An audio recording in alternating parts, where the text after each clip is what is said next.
Finisce nel più inatteso dei modi l'elezione del Presidente della Repubblica. Dopo i toni convulsi degli ultimi giorni, Giorgio Napolitano ha accettato, dopo qualche ora di riflessione, di essere candidato alla Presidenza della Repubblica per un secondo mandato. È il primo capo dello Stato a ricevere tale richiesta, essendo ancora in carica. Non posso sottrarmi a un'assunzione di responsabilità verso la nazione, ha affermato, chiedendo però in cambio precise garanzie sulla formazione del governo in tempi brevi. L'abbiamo detto in tempi non sospetti già da ieri che una soluzione condivisa potrebbe essere rappresentata dalla candidatura di Giorgio Napolitano. È un patrimonio nazionale.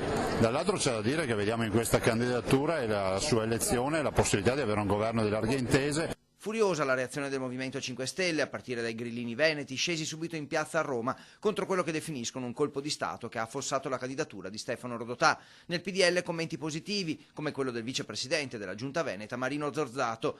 È il classico coniglio estratto dal cilindro, afferma, una soluzione che unisce, che permette ora di pensare al governo del paese e non alle divisioni dei partiti. Si poteva pensarci un mese fa, ma va bene anche così. Intanto le prime reazioni dei veneti sono divise. Napolitano è una bravissima persona, questo tutti lo pensano così, non c'è che qualcuno che sia diverso, è bravissima persona, però non è più ricandidabile per l'età. Non credo che ci siano possibilità di un altro mandato per una persona di 80 e passa anni.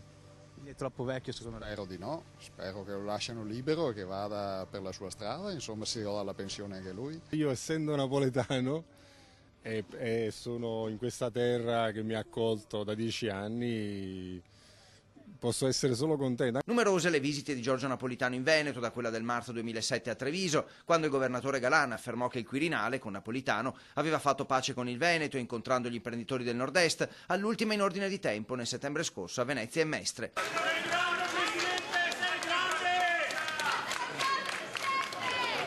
Con la tristezza nel cuore, il Presidente era invece arrivato a Padova e Vicenza l'11 novembre del 2011, in occasione della terribile alluvione di 10 giorni prima. Io ne penso bene, se ritornerebbe lui farebbe un favore a tutta l'Italia.